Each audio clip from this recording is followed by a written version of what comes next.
I think the big change was she changed her barrister, and Mark MacDonald took over as a new barrister. And when I had interviewed him shortly after he'd taken over, I said, "What are you going to do?"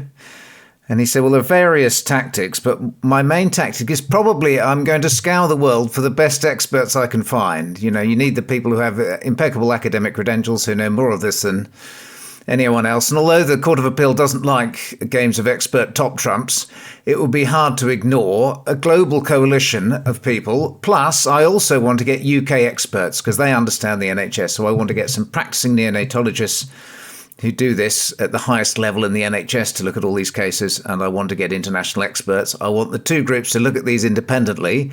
And I said to him, "Do you promise to publish the results of their findings, whether they are in favour of Letby or not?" And he said yes. So I thought that was quite a clever approach. I think the other advantage of getting international experts is that they have much less skin in the game. It's very hard to be a UK neonatologist and not to express a prior view on Letby's conviction, whereas the vast majority of the international experts he found, who all agreed to work pro bono, as did the UK experts, didn't really know much about the case. They might have seen the odd headline, but basically they were looking at all the evidence afresh. So all the evidence that was presented at the trial, all the clinical notes they had access to. And when MacDonald said he was going to make it public, I hadn't realised he was going to do it in two fairly inflammatory press conferences. So we had one press conference mid-December where some of the results of the UK neonatology analysis were reached, and they've now looked at 4 cases in great detail and not found any evidence of deliberate harm, and have managed to explain all the deaths and collapses that they've looked at in terms of sick babies, some of them receiving substandard care, some of them dying of natural causes. But they only looked at 4 cases in detail. The international panel, 14 experts, looked at all 17 cases she was originally charged at in great detail, pro bono, and they've reached exactly the same conclusion. They can't find any evidence of deliberate harm by anyone. However, they do find substantial evidence of substandard care, to the extent that when I asked the panel, the lead panel expert, Dr. Shu Lee, what he would do if a unit was performing like this in Canada, he said, "I'd close it down." So they're very much in the camp of these deaths are entirely explained by a unit having a above average number of sicker babies than it would normally get, and not having the expertise to cope with it, which is what my original hypothesis was 18 months ago. But obviously we needed this to happen. We needed people who knew what they were talking about, looking at all the notes, to reach that conclusion. There's a slight complicating factor here in that there has been an inquiry set up to investigate the events at the Countess of Chester Hospital, the Thirlwall inquiry, which, am I right in saying, is ongoing? It's ongoing, yes. I mean, it was based on the premise that she was guilty, so it was accepting her guilt, and is predicated on trying to figure out whether she could have been stopped earlier. And again, I wrote to the Thirlwall inquiry back in May saying, I think this is misguided because, one of the reasons she wasn't stopped earlier is perhaps she isn't guilty, and you shouldn't just consider the deaths and collapses that involved Letby. There were plenty of others that didn't involve her, and you need to look at those in its entirety. But they decided not to, so all they've done is assume she's guilty and tried to find ways to have stopped her. And it's now in a terrible fix because these experts have come and said, well, actually, we're questioning that there was ever any homicidal act. Certainly the means of murder have been strongly refuted. So should it be paused until the Criminal Cases Review Commission has reached its view on whether it's returning it back to the Court of Appeal? I mean, it could end up being a huge waste of public money. And if it's based on a false premise, it could come up with recommendations that are profoundly damaging. I mean, it may say, we need to put CCTV in all hospitals, neonatal units, maternity units, operating theatres, to watch people all the time to make sure they're not murderers. Well, if no murder ever occurred, that might be overkill. So my view is it probably should pause itself until the CCRC has reached a view. But, as you know, the CCRC can take 10 years or more to reach a view. There's no reason why Letby's case should jump the queue. There are plenty of other cases that are still being considered. And so it may be at least a year before they go through all this very complicated new evidence to reach a view. And that is, we should say, the CCRC is the Criminal Cases Review Commission, which looks at cases which have, I suppose, where evidence has emerged to suggest that maybe another view should be taken. Yes, and they are in trouble themselves. Their boss has resigned and they have lots of vacancies, and it took them 10 years to turn over a rape conviction recently. So a chap was wrongly convicted, was in prison for 17 years, and there were various others waiting in the wings. So Letby is not the only one, and it would be unfair if she jumped the queue just because there was loads of, now global, because of these press conferences. You're seeing, articles in Australia and New Zealand and America saying, have they locked up the wrong person, etc. You've got very establishment people like Joshua Rosenberg, the BBC legal correspondent, who's now questioning the conviction. There have now been 2 articles in The Economist. The Church of England Times are even saying, have we locked up the wrong person? It's an interesting tactic by Mark MacDonald, because he's basically poking the snake of his own profession. He's basically saying, you could have got this really badly wrong. What an obedient, compliant barrister would have done is just quietly submit his evidence to the CCRC, not done 2 great big press conferences. And it'll be interesting to see what effect it has on his profession. Now, they might say, gosh, we need to expedite this because there's lots of public concern. Or they might say, this is now so profoundly embarrassing, we'll kick it into the long grass for as long as we can. So we don't know which way it's going to go.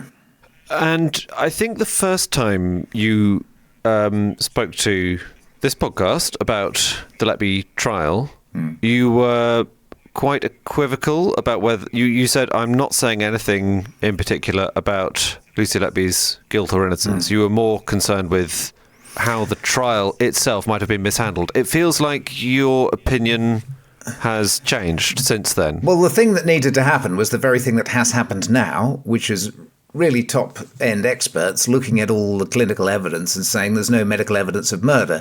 Now, my argument, going all the way back to the Bristol inquiry, which is the first big scandal I exposed about babies dying after heart surgery, is that the 2 things the NHS needed. One was mandatory safe staffing levels. So if we are going to do these incredibly complex operations, or we're going to look after premature babies, we need to have properly safely staffed units, and we don't.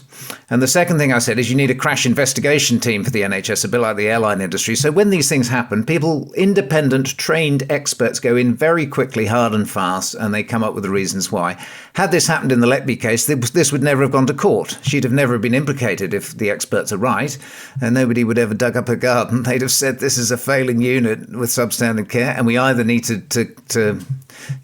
take it down a notch or close it or give it the staffing it requires.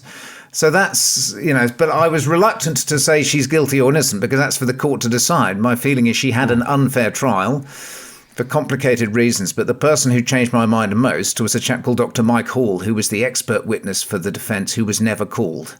And he contacted the Eye very early on and said, I think she had an unfair trial. I think the babies were sicker than the prosecution was alleging, and I think there were more plausible causes for death than murder. But he wouldn't share any of his reports with us because he said they're court documents. So we've had to wait all this time, 18 months, for other experts via her barrister to be able to look at all the evidence. So I was reluctant to reach a view until proper experts had looked at all the evidence. I now think it's far more likely she didn't do it, but I still maintain it has to go through the correct legal process. But, if the best experts in the world are saying we can't find any evidence of deliberate harm, and there isn't any pathological evidence, and all the coroners performing post-mortems and the pathologists couldn't find any evidence of deliberate harm, it all comes down to the prosecution experts who appeared in the original trial, led by Dowie Evans, who with characteristic modesty has dismissed all these international experts as talking absolute nonsense, and I have no respect for them. I mean, if he was sensible, he would have said, look, I'm standing by my views. They were tested in court. These experts are entitled to their views, and it has to go through the correct legal process. That would have been scientific and diplomatic. Instead, he said, I don't respect these people. I think they're talking nonsense. And it's just inflaming things even more.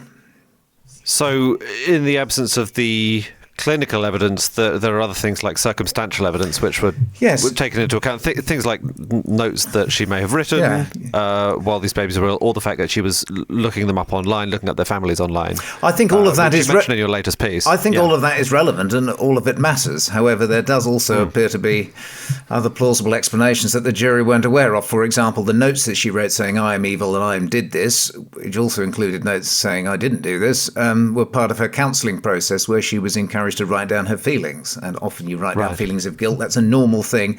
The jury wasn't appraised of the fact that this was a counselling process. That wasn't an admission of guilt. Lots of neonatal nurses you speak to say we look up patients on the internet, including relatives of people patients who've died, their families. We go to their funerals, we go to their christenings, we do this and that. Although a lot of them have said to me, we've now backed off from doing that to avoid raising suspicion. So her actions could have been seen in an innocent light. She kept lots of handover notes, which are not clinical records. They're bits you scrawl on a piece of paper when you're handing over on a shift. And again, that's not uncommon. Now, she might have collected more and put them under a bed than other nurses did. But you'd think if she really is a murderer, she's a genius. So she's come up with methods that have evaded all the pathologists, all the internal and external reviews the hospital did. And now they've evaded 16 clinical experts, 14 international ones and 2 from the UK. Is she that clever to have been able to have done that? There are loads of nurses who wrote to the Thirlwall inquiry saying, we think she's innocent. We worked alongside her all this time. We never saw her do anything wrong. Do you think someone that brilliant and devious would be careless enough to leave notes for the people to find, even though that she knew she was under suspicion? And I don't know what her motive was. There's lots of stuff that doesn't make sense. But the bottom line is, I don't think the science and statistics were fairly presented at her trial.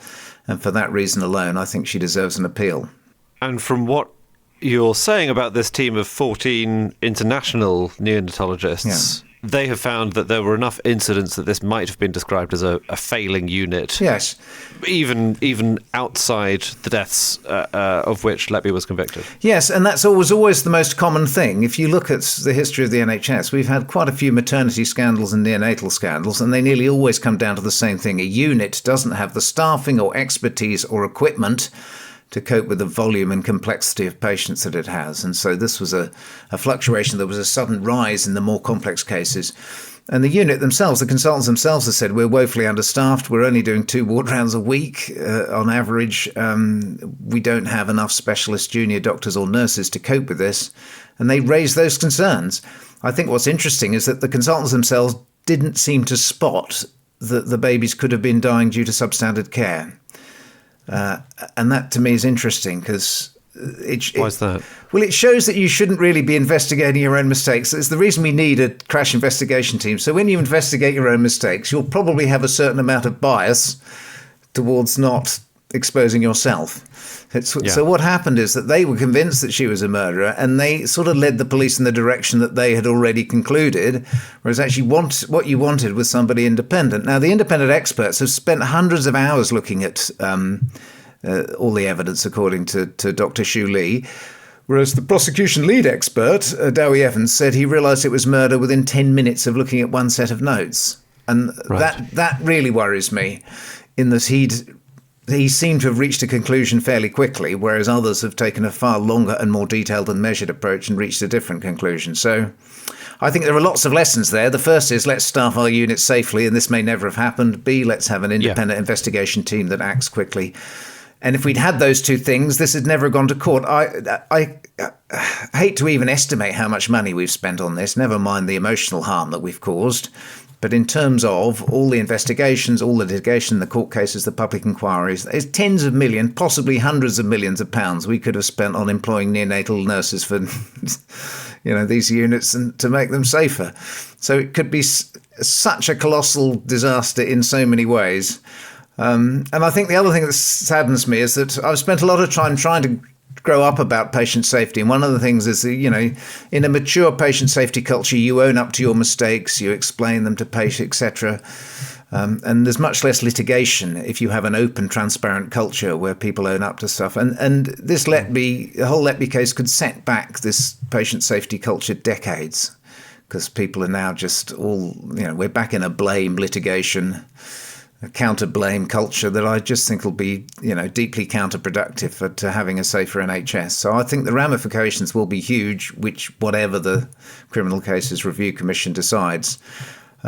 So that alone has made it probably the most depressing case that I've had to write about. But of course, the advantage of private eye is it allows you to go back to the same story. The reason I've written 15 consecutive columns is that the editor allows me to do so, and that makes private eye quite unusual. But it has allowed me to immerse myself in the case fairly deeply. And I keep waiting for the moment to hit me in the face saying, oh no, she obviously did it. And it hasn't after 18 months. I've got all the court transcripts. I've spoken to experts on both sides. I've spoken to Dowie Evans. I've corresponded with Ravi Jayaram, who's one of the consultants who thinks she's guilty. And it just more and more to me looks as if there were more plausible causes for the deaths. But clearly the courts must decide that. Phil Hammond there. Thanks to him and to Helen, Ian and Adam for all their insights earlier. That's it for this episode of Page 94. We'll be back again in a fortnight with another one. Until then, go and buy the magazine, private-eye.co.uk. We're not owned by any billionaires, to my knowledge. No, we're genuinely not. So go there, get a subscription. It's a fantastic magazine. It covers all this and more. We will be back, as always, in another fortnight with 3 more slabs of topicality, or maybe even 4 if you're lucky. Until then, thank you to you for listening, and to Matt Hill of Rethink Audio, as always, for producing. Bye for now.